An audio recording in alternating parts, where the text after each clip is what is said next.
think and also feel that the first sign appears as two figures. So one symbol, but two figures in one. And that is the only sign that has that. And I think that if you think of signs based off of the symbol, Gemini and Libra have to be the most interesting and the most unique and original towards the symbol, because Libra, as you should all know, is ruled by a non-living object, which is the scale, and then Gemini is ruled by the twins. So, the first sign appears as two figures. Humanity starts with connection. We're social creatures. We need someone else to kind of just make us feel strong and worth living, and to build us up, because otherwise we get lonely and we get just really anxious and depressed and all those types of emotions. So the real importance of that connection with each other is what it's going to be talking about here, and I may have given it away. I am known for giving things away. But social theory reminds us that human beings are hardwired for interpersonal relationship or interacting with someone like them. For example, not interacting from a human to, say, a dog, but a human to a human.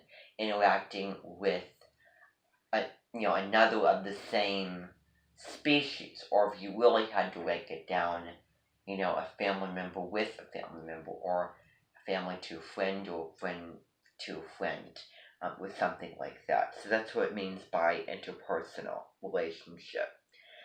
Couple therapist Esther Perel regularly shares that the quality of our relationships determines the quality of our lives, which is very, very true. The quality is, how good something is. It's not quantity in terms of numbers. It has to do with, think of qualitative data. I think that you can get it by the other way. But, relationships make a difference, all the types, because if they're a good relationship, if they're a happy, positive, really in common, and very loyal and generous and compassionate and very selfless relationship, and there's a million words I could say about it, then then that could enhance the quality of our lives in a good way. But if it's the opposite way, not so much. So, determines the quality of our lives. As we explore later in Chapter 6, Gemini and Love, the Gemini archetype and function aren't just arcane knowledge, but are actual forms of energy existing between two people. The energy going off each other. The words and the messages that are transported from one to the next, by ear and by the mouth. So, from the most casual to the most intimate of connections, so casual being just acquaintances, friends, getting to know somebody at the party, getting to have lunch with somebody, and the most intimate is, partners, family members, very, immediate family. All those represent the intimate ones. So the intimate connections, it's really, really important that the person feels seen and heard, understood from, and loved. Prioritizing relationships and engaging in the communication practices that sustain connections enhance the quality of our lives. So actually talking to somebody, getting to know somebody, just having this a friendly conversation with a random person, getting to understand their personality and getting to understand what they like, dislike, what they do, not do, all of those things. And then also in relationship, how each one of them tick, how each one of them speak, act, what they like, dislike, go about their lives, all those kind of things. And that really enhance the quality of lives. They really make us grow, and they really, show us and push us into another side of life, or new ideas, or new ways of doing things, or whatever, in a brand new way that we never really thought of before. And that's getting into more Libra, because Libra is all about the relationship. So let's see here. So enhances the quality of life, and also how we're communicating, how we're talking, what we're saying, and how we're saying it. If this connection is absent in relationships, suffering, addiction, with drugs and that kind of thing, anxiety, feeling anxious, comes with nervousness, and depression, and feeling blue and unloved and lonely and just misunderstood, and all of those things can grow. So it's important to see the Gemini twins as teachers of connection, as that's how they appear intentionally in the zodiac. So that's the real lesson. The twins, not only one person but two person. It's all about, the connection between one person to the other. So there's some very, very important words to write down here. Let's see if I can find anything. Let's see. So relationships, connection, and communication.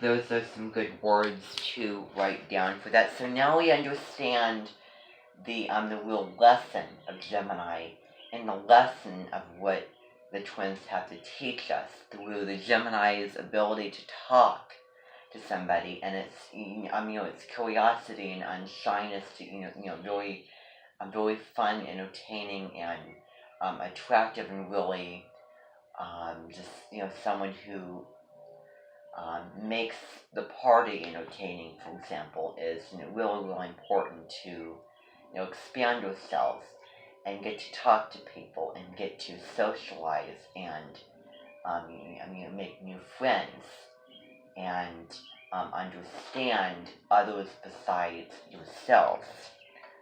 So I think that you get it. So now the low road of a relationship comes with all those things. So suffering, suffering, not happy, unsatisfied, really, struggling, and just at the extremes, living in hell with that relationship. Addiction. Now that really comes with Neptune, because when we're feeling depressed, when we're feeling really bad and angry and sad, then we turn towards drugs to kind of lift us and make us feel like you're so happy and free, and to escape reality and to be uninhibited. And that really, and a lot of people turn to drugs in those situations, and it's a really, really bad habit to get into, and it needs to be nipped in the bud right away, but that does happen. And anxiety, feeling inhibited and trapped and, unloved, and all those things that we talked about before, and being depressed. And I can relate to the, the addiction, but not, really here. If I take a bow now, I'm going to do it. Okay, so that's all we're going to get to today. So now that you've kind of read just the origins of Gemini in the story of the twins, and then the lesson that it has to teach. So I'm seeing if I can find anything that I want to read. So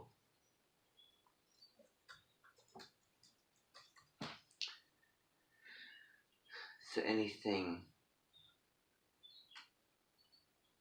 so heavens above.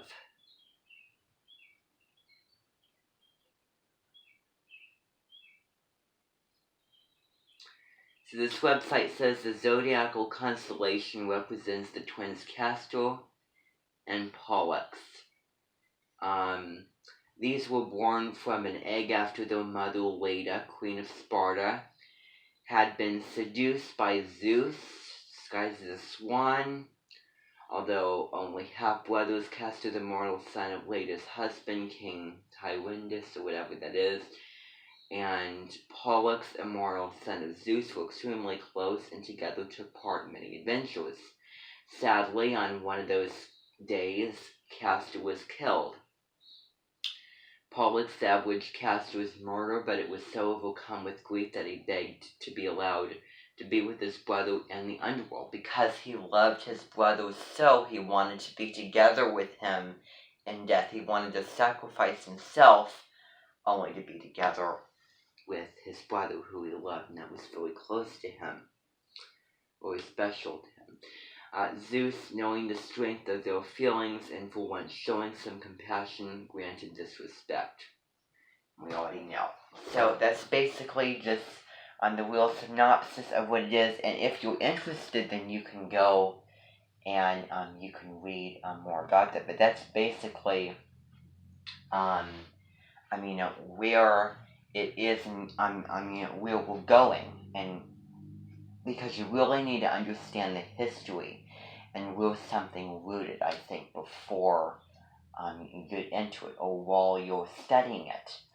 So that's really all I have for today. And then what I'm planning on is either we're going to meet again later and talk about the ruling planet and mythology going along with that, or on May 28th, when Deborah Silverman is here, we're going to talk about the ruling planet of Mercury.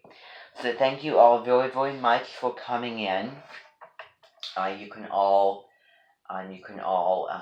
do something else for right now. Maybe you'll take a little break, and because I really want to get through as many sections of it as possible, because these astro seasons go by very, very quickly. I want to make the most of them. So, if I don't see you again, have a wonderful, wonderful break. Have a wonderful rest of your day, and tomorrow, hopefully, I'll see you with the resemblance prayer. It'll be such an honor and thrill having Deborah here, and with all of the other plans that I have. So, thank you all so very much.